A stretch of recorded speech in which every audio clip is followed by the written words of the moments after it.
Hey, what's up, y'all? Okay, so welcome back to the Magical Memories Ahead podcast, episode 2.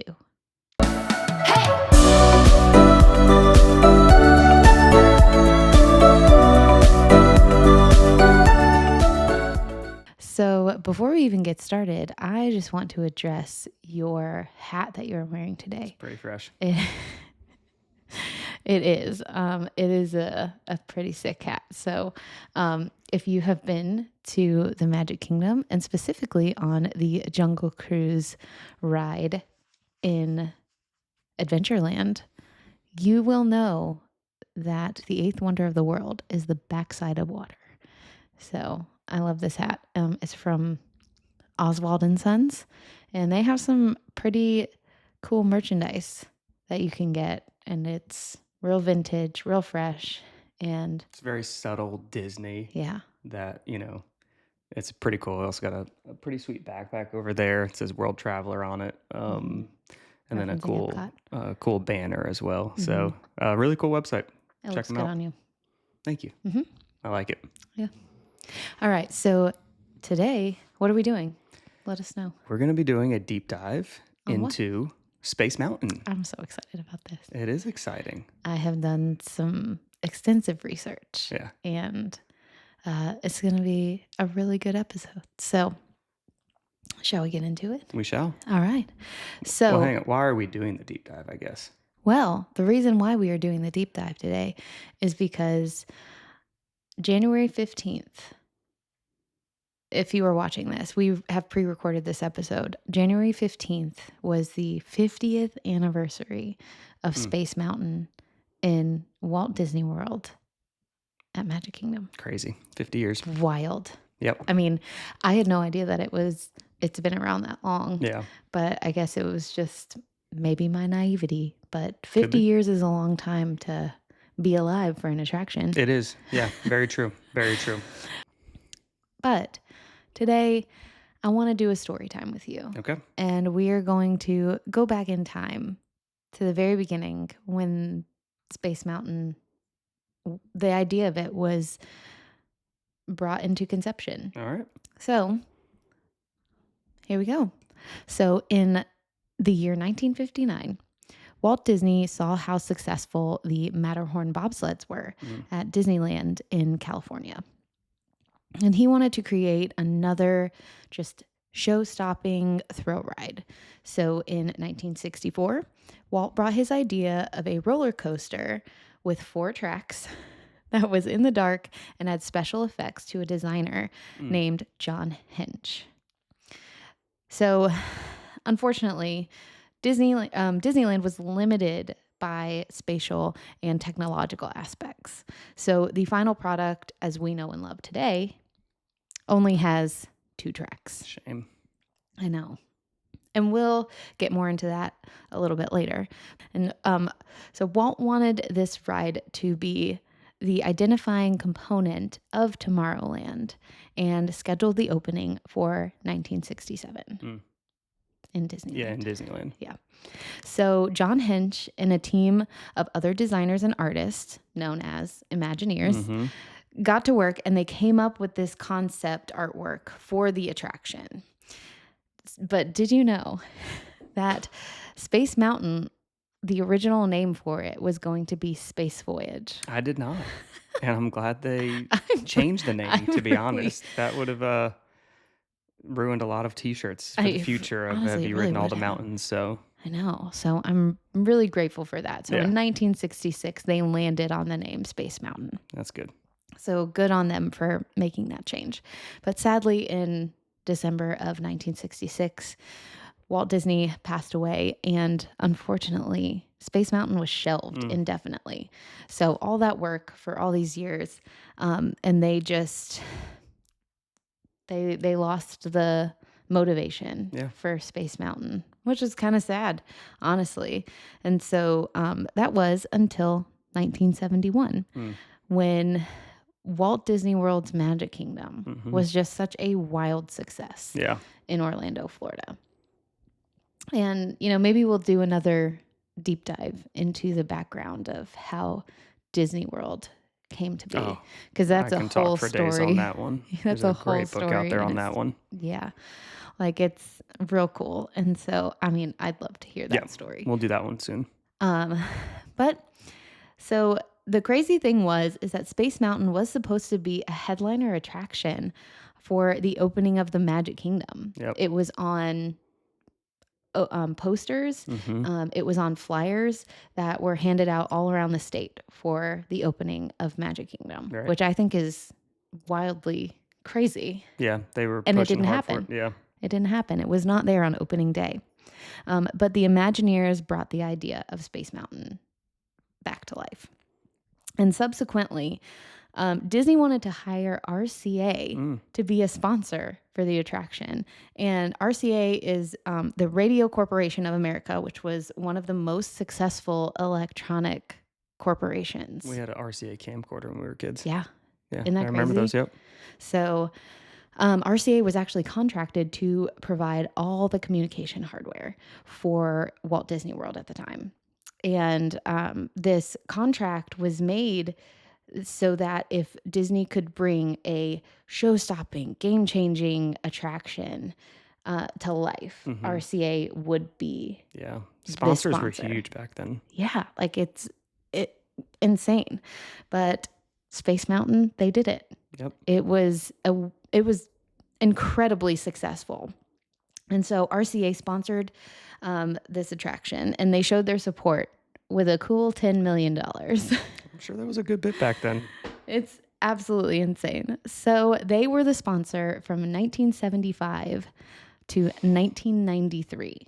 That's a long stint. It's a good run for a sponsor. And then from 1994 to 2005, the sponsorship changed from RCA to FedEx. I did not know this. This is one that I did not know. I don't think I paid attention to it when we were kids going, and then I really didn't start going again until like 2010 avidly. So I had no idea.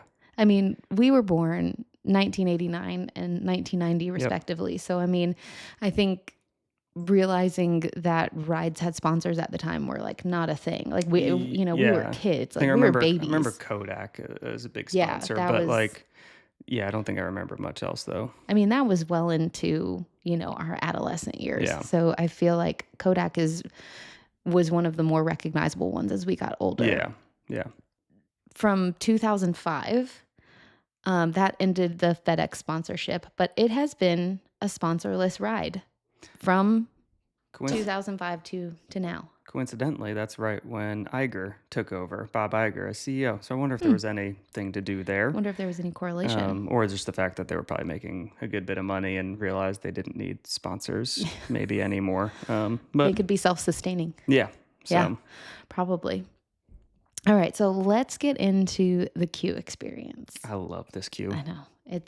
It's awesome. I feel like we oftentimes will do the lightning lane for it. So we kind of just like skip right through the actual experience. Yeah. But this is honestly like one of those things where if you don't take the time to look around, you're going to miss a lot of things. Yeah. So it feels like you are entering a spaceport. Mm-hmm. So that was one of Walt's conditions for the ride. He wanted you to feel like you were stepping into space. It's very much that way too. When there's something about walking down those staircases and then hitting that long corridor. Mm-hmm. I feel like whenever we ride this attraction a lot too, it's for whatever reason late at night. I feel like we rarely ride it during the day. And there's just something fun. We used to do it a lot when we lived there. Yeah.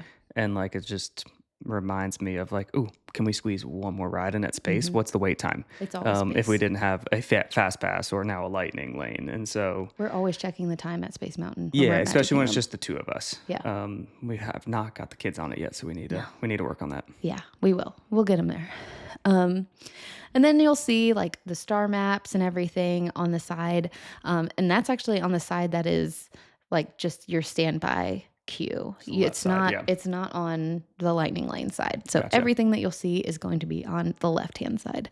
And then once you go through that tunnel, there are windows where you can see the planets and the stars, meteors, things like that. So like as you're walking by, and if you notice, there is one that you walk by and it's the people mover. Oh, I So, don't think I've noticed that. yeah. I think I'm always just booking it to get to the ride, to get to the next, that I don't take the time to appreciate Yeah, it. there is one window where when you walk by it, you'll see the people mover go by. Oh, man. So it is pretty cool. So that is one of those little Easter eggs that Mm, you should be keeping an eye out for. And then there used to be an interactive I game remember in this. the standby queue where Yep. you could compete against other guests in line to blast the asteroids Hmm. that were flying around. However, it is no more. Yeah.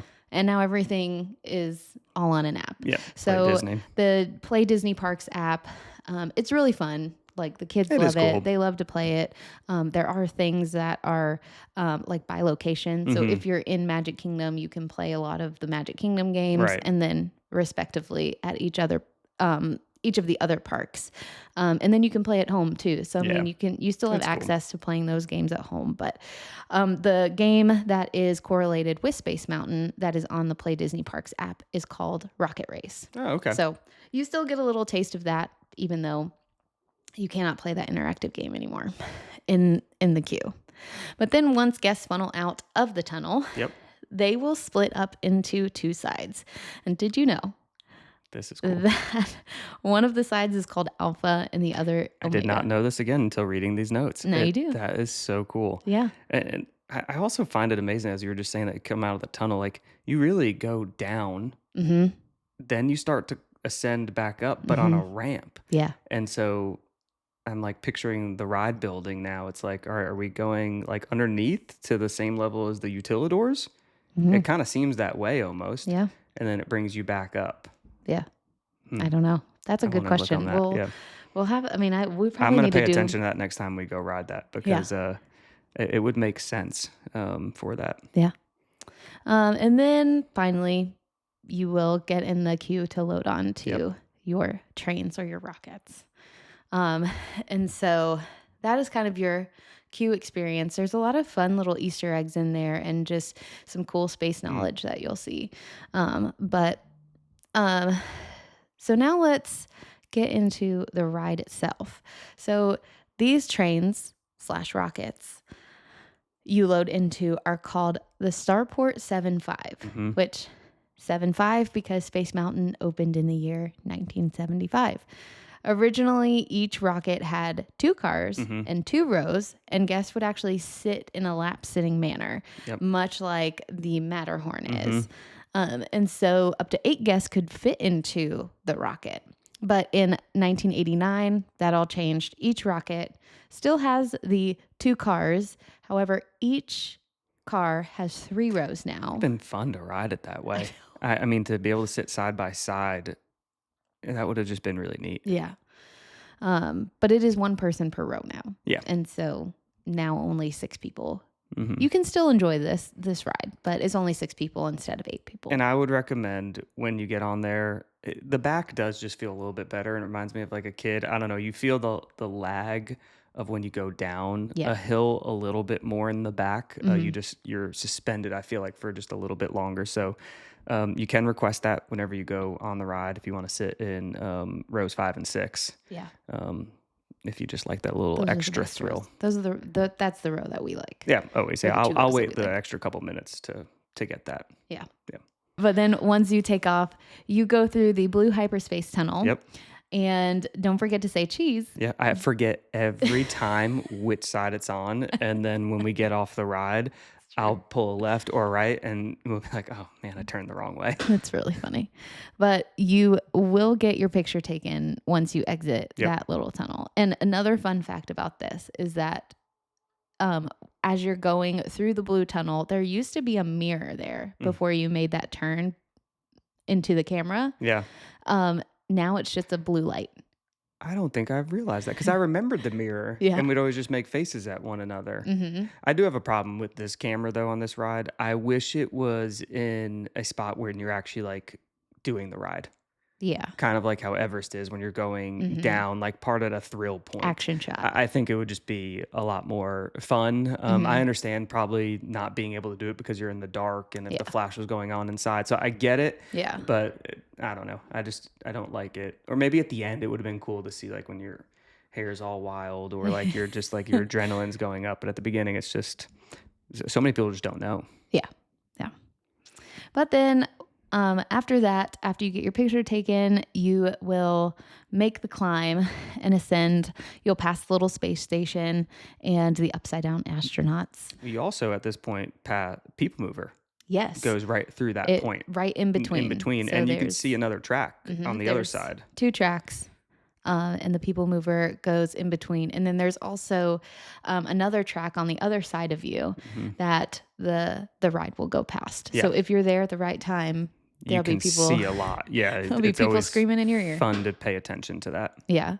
And so then once you're at the top, if you look around, you will see more of those planets and stars and meteors. And if you keep a close eye out, you'll see the Milky Way swirling around. So yeah, it's just something that you got to keep an eye out for. That's I neat. think there's like that anticipation of the actual ride itself that you're not really looking Paying around. attention. Yeah. Yeah.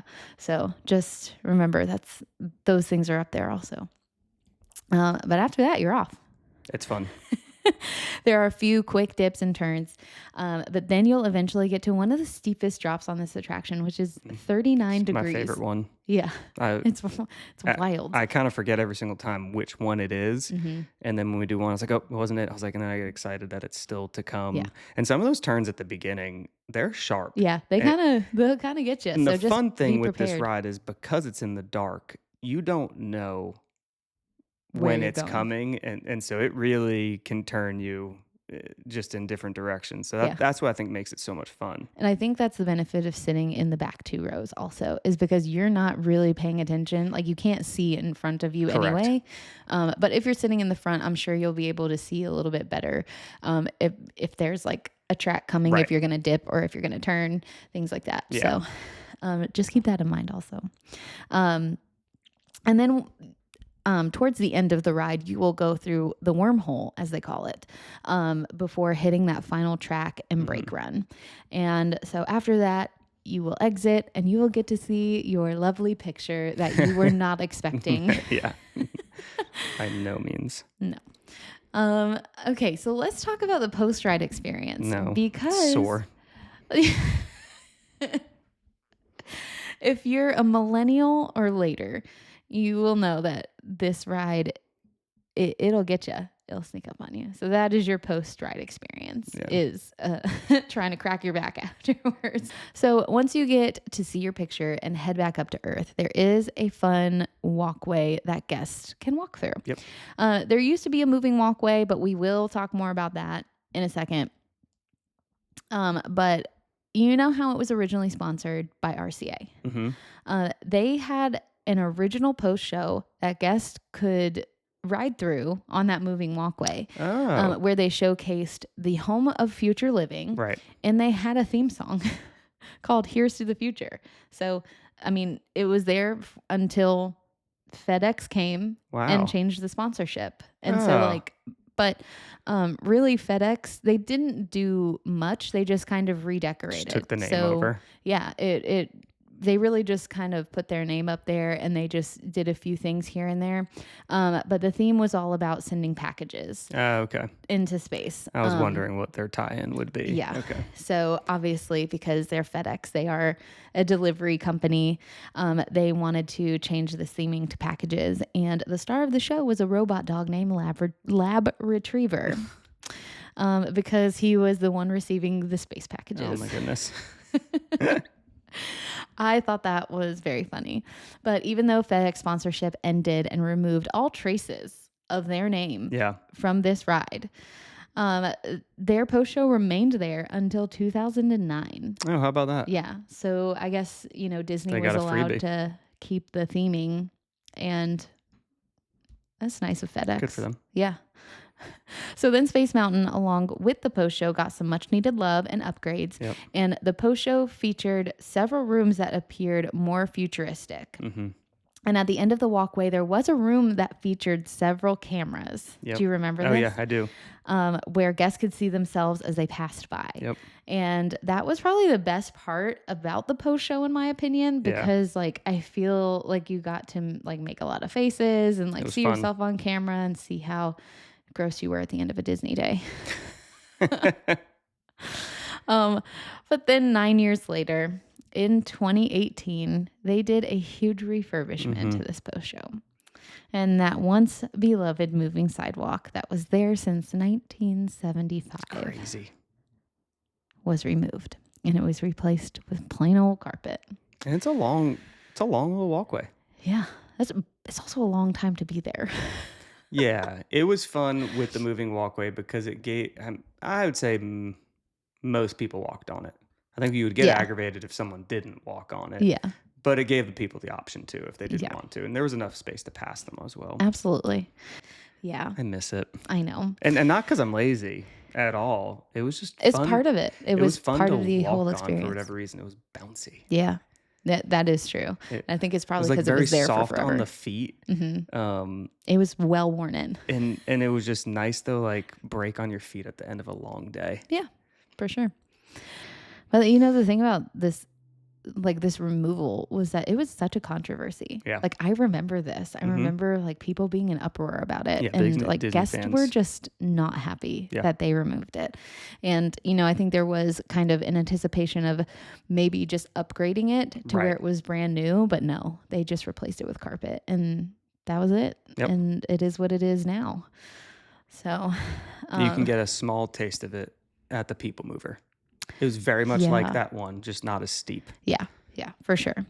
But then the final room was replaced with ramps, and that is where the exit of the ride leads to the gift shop. Of course. Like every classic Disney ride. I hate to say it, it's one of my like least favorite It really is. gift shops.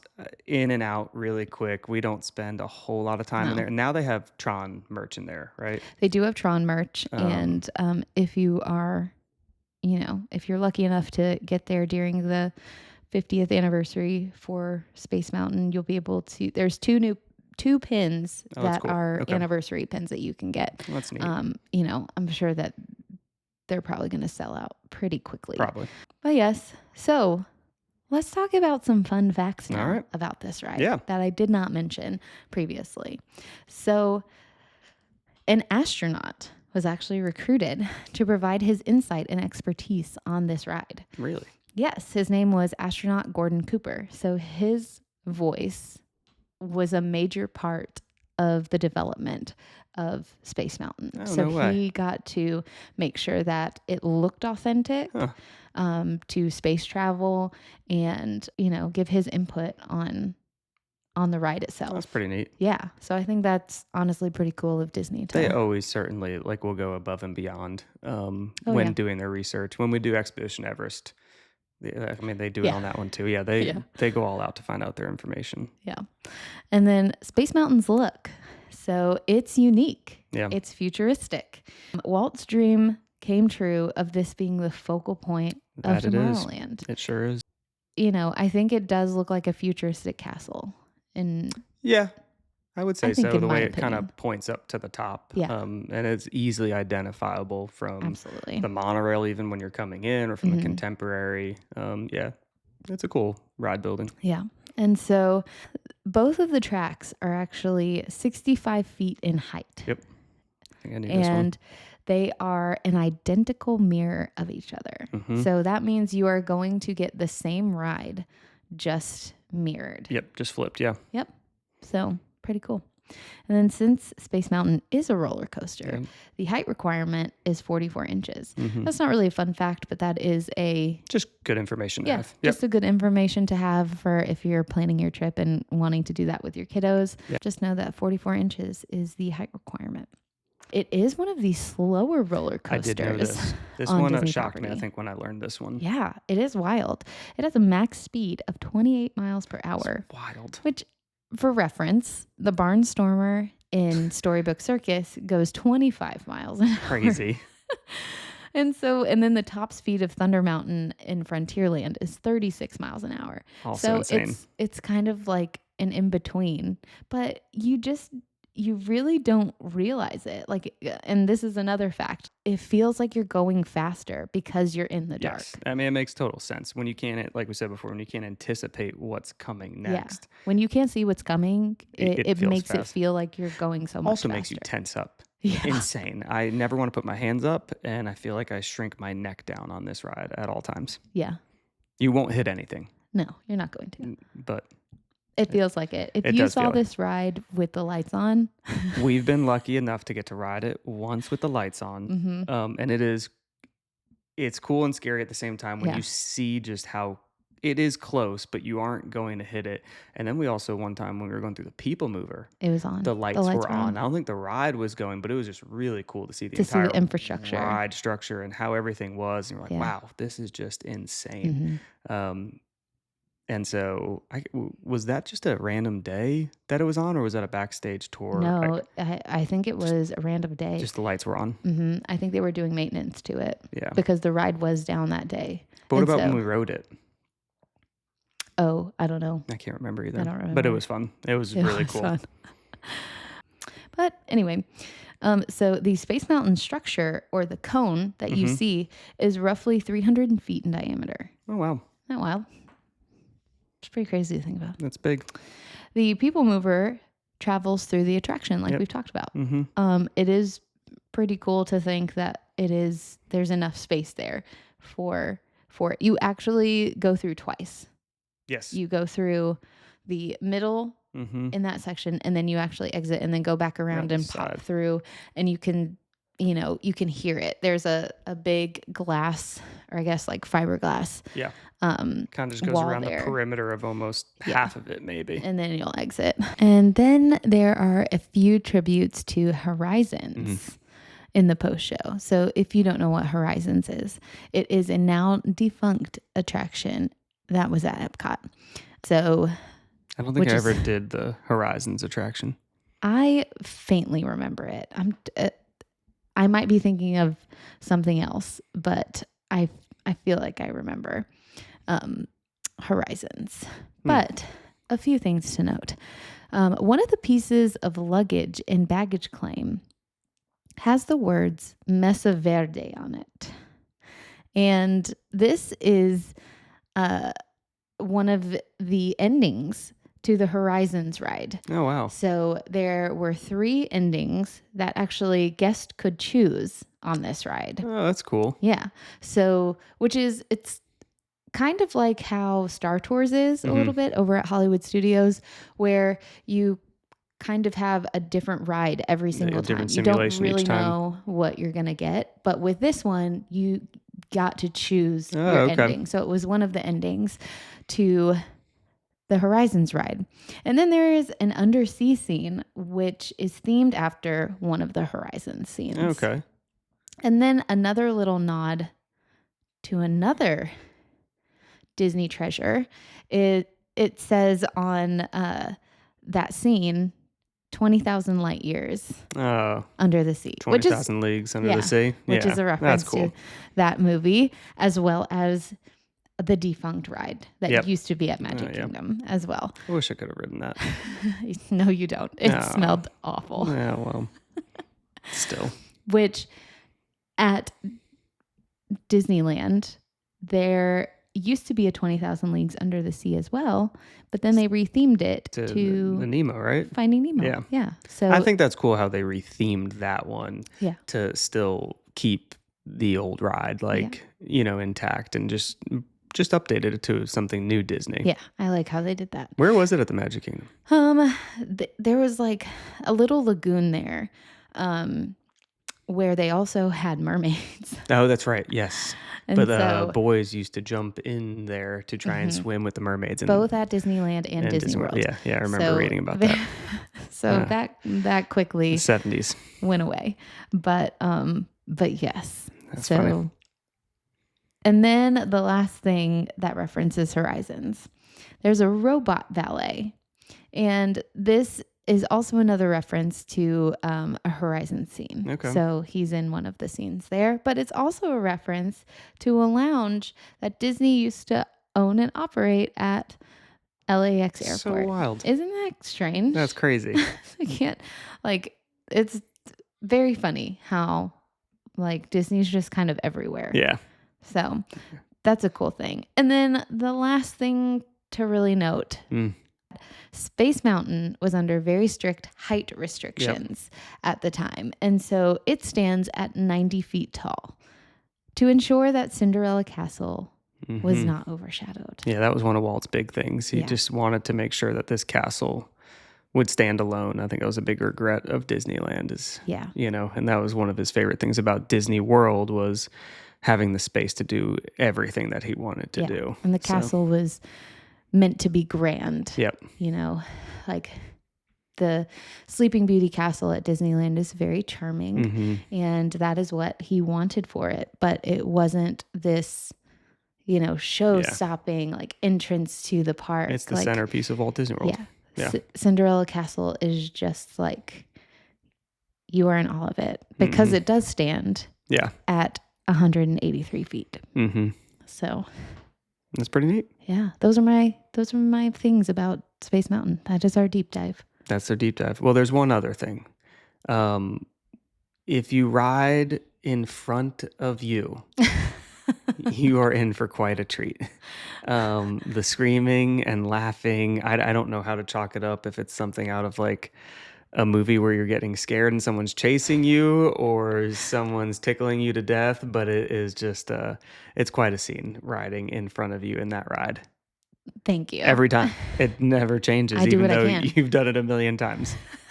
I think it's because you are in the dark. Yeah. And it like completely psychs you out. And it's just like I feel like I should know what's coming next, but then I just don't. Still don't. And so when I'm screaming, I am just like, I'm truly just freaking out.